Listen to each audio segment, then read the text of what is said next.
returning to work as a breastfeeding mom can be really, really hard. Like, it's not only hard to go back to work after maternity leave and leave your baby with someone else, but adding that extra layer of I've also got to pump for my baby while juggling, shifting my mind from full-time motherhood to working mom is really, really hard. So that's what we're gonna talk about today. I have 3 kiddos, and so with my first 2, my girls I did return to work after maternity leave. So with my first daughter, I had 12 weeks of maternity leave, and then I went back to work. I was working urgent care at that time as a PA, so I was working 12-hour shifts. The benefit of that being that I was home with her a few days a week, but the not good side of that was I worked 12 hours, so 8 a.m. to 8 p.m. So I often wouldn't get home until 8:30 or sometimes 9. And that would mean that I missed a very, very long time with her and pumped like a million times while I was gone. Then with my second, I had switched to an office role. This is when I switched to doing women's health. And so I was only gone 8 hours a day. Well, I guess 9, 8 to 5, well, plus traveling. So again, pumping a lot. And then with this third baby, it was our really deep heart desire for me to be able to stay home with Leah this first year. So I whittled down my work schedule a lot. So now I'm just working in clinic 1 day a week and really just 1 afternoon a week. And so that's been awesome. So she just turned a year this past weekend. And I used to work for UNC, and in December I left that and started my own practice in February. So now not only do I only work a few hours a week in clinic, the rest of the time I'm virtual or working on things like resources, classes, my YouTube podcast like you're listening to here, doing my business in that way. But yeah, I get to make my own schedule, which is amazing. So I have not really pumped this much this time around, but rest assured, I did it a lot with my other 2, so I know exactly where you are. So here's what I would say to the mother who is about to return to work and has to think about pumping. So the first thing is you've got to communicate with your employer. Hey, I'm returning on X date and I am breastfeeding, so I will need pumping breaks every 3 hours. And then I recommend suggesting what times that is. And so, yeah, you should be pumping every 3 hours. So your first pump should be 3 hours from the time you last nursed baby, or if you're exclusively pumping, whatever, the last time you pumped at home. But yeah, the last time you fed baby, 3 hours, boom, that's your first nursing session. So I often did I would feed her at home when she woke up around 6:30, and then I would do my first pump at 9:30, and then I would just keep it rolling. So it'd be 9:30, 12:30, 3:30, and then I would commute home and feed her before bed at home. So that was my clinic day where I was gone for 8-9 hours. I pumped 3 times, 9:30, 12:30, 3:30, and that worked for me. And that works for a lot of moms, is that you really should do the 3 hours. I have some moms who try to stretch it to every 4, and depending on your storage capacity and how far along postpartum you are, you may see a drop in your milk supply if you're only doing every 4 hours. So I caution you, I would wait to stretch that to 4 hours until later when baby's eating a lot of solids and you're not needing as much milk, or if you find you have a really big storage capacity and you can get the same amount of milk total while you're gone from pumping fewer times. But again, most women will need every 3 hours, some will need every 2 hours. And that is from the start of your pump to the start of the next pump is the window of time I'm talking about. So yeah, talk with your employer, set good expectations, set a schedule. If they give you pushback, I always recommend saying per, our local laws, our national laws, and include those. Feel free to rope in HR if you say, hey, I'm gonna loop in HR so that they can assist with us figuring this out. And I will just say that these laws I'm mentioning in the Pump Act and things like that, these refer to bigger businesses. So if you are working for a smaller business with fewer than a certain number of employees, they may not be legally required to give you pump breaks, but I would say the vast majority of employers are pretty accommodating. But yeah, the laws say they have to accommodate you for a reasonable amount of time until baby's 1 year old.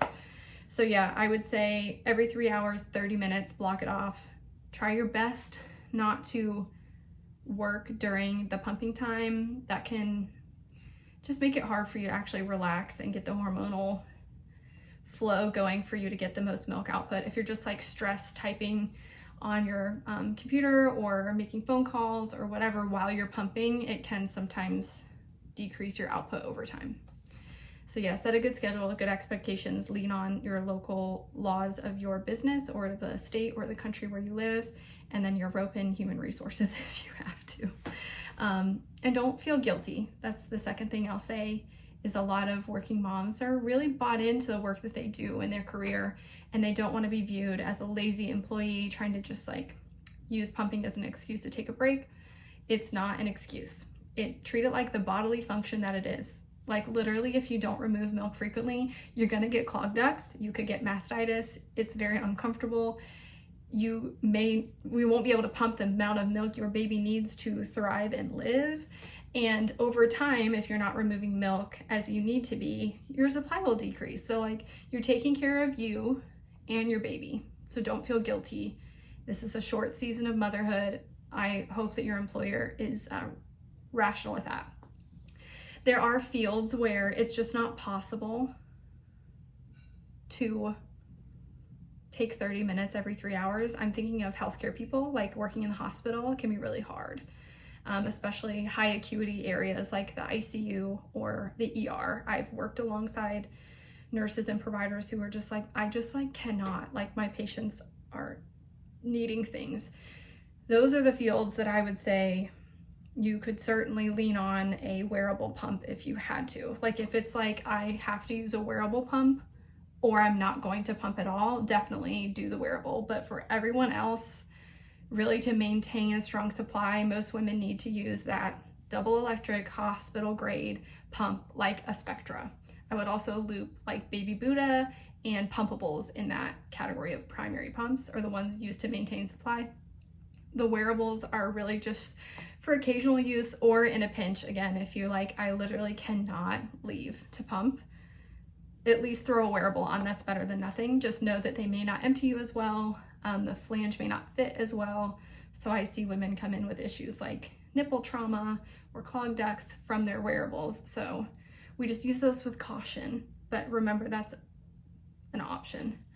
And then the last thing I'll say is try to think about all the little tiny details of what pumping looks like before you're in the thick of it. Like think about, okay, what supplies do I need? Because you're gonna kind of need a lot. I don't know if y'all have seen that meme where it's like the man holding this giant bag and he's like, this is me on my way pumping to work. But for real, that's how it feels like. So I mean, you need your pump, you need your charger, you need milk storage bags or whatever you're using, like a Ceres Chill or whatever you're using. You may need ice packs, you may need a cooler, you may need a Sharpie to label your milk or stickers to label your milk. You may often, I would recommend having a few extra supplies, like if your like backflow protectors crap out or whatever, or you know, even having a hand manual pump in your car or something that you could, if like for instance your pump died or you can't find an outlet or I don't know, whatever, and you've like got to remove milk, that works. Or you can hand express. So just having the stuff in your mind of like, what do I need? What am I gonna do? Think about, where am I gonna pump? A private space. Ideally a private space, you're supposed to have a private space. Where am I gonna store my milk? Is there a fridge that you can use in the office? Do you need to bring a cooler, etc.? And again, like how often, how long, etc. So there's a lot that goes into it, but I found once I got my groove, it was just, this is my 9:30 meeting, my 12:30 meeting, which I often did the 12:31 while I ate lunch because you've got to multitask a little. But I really tried not to work. And then my 3:30 meeting. And then it's kind of like, okay, well, you're getting lunch anyway. And then it's just really 2 other times that you've got to block off. So it seems overwhelming. But yeah, once you get a groove, once you get going, it's good. I would say this is a huge barrier for women continuing to breastfeed until they wanted to, is returning to work and pumping so often and keeping up with it all can be really daunting for people. But you can definitely do it. You can definitely do it, especially with the right mindset and the right support. Last thing I'll throw in there is I often will recommend not necessarily that you pump for a certain amount of time, although I did say block off 30 minutes for each pumping session, because remember, you've got to like set it up, actually pump, label it, clean it up, store it, so it takes a while. I don't normally say after the 12-week mark. Let's hope you're at least home that long. But after the 12-week mark, I don't say blanket statement, pump for 30 minutes or 20 minutes. I recommend you pump.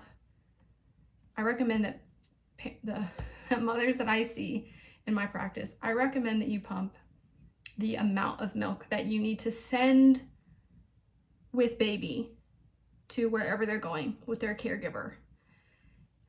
Not necessarily the amount that baby will for sure drink, but how much you're going to send. And that's because baby may not finish each bottle, so there may be like a half an ounce left in each bottle. And unfortunately, that ends up getting tossed either in the bath or can't use it at all, because they may toss it, especially at daycare. So you've got to kind of keep that in mind. So babies typically drink 1 to 1.25 ounces of milk per hour that you're apart. So that would be like if you're gone for 8 hours, baby might drink up to 12 ounces. I think my math is right on that. Maybe something like that. But I normally recommend that you send at least a little bit extra, again, to account for that amount that might be left per bottle, so that you're not stuck with your caregiver saying, oh, you need to send more milk, like baby's not getting enough, whatever. So I always tried to send 4-ounce bottles from 12 weeks onward with my daughter for that 9-hour day that I was apart from her, knowing that she may only drink 12 and she may leave like 1 ounce in each bottle at the end of the day, because normal breastfed babies drink between 2 to 4 ounces per feed. So it's like your baby may not need 16 ounces while you're apart, but you kind of got to send that much so that you're not behind. So that's my goal, is I try to encourage women to pump what you need to send as best you can. So that would look like, okay, I need 16 ounces. I have 3 pumping sessions, 9:30, 12:30, 3:30, and I'm going to try to pump a third of what I need each time. So between the two, I'm going to try to get basically 5 ounces, 5-6 ounces total. The normal output per pumping session for a woman with normal supply is to get 2 to 5 ounces, really 3 to 5 ounces per pumping session. So it's on track with that. But yeah, that's how I encourage moms to look at it, so that it's not so stressful hearing from daycare about them needing more or whatever. So anyways, I hope this gives you a little bit of a framework for how to approach returning to work.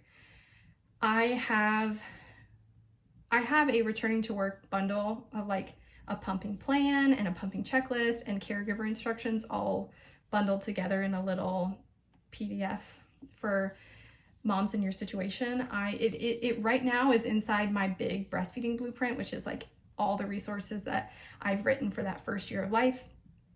I have pulled out the pumping one, the return to work bundle, all by itself. So I'll link that in here. It's not going to be up forever, but I'll link it in here for now. And hopefully that will help you guys, whoever is in this season where you're about to return to work. All right. Wishing you all the best. Until next time.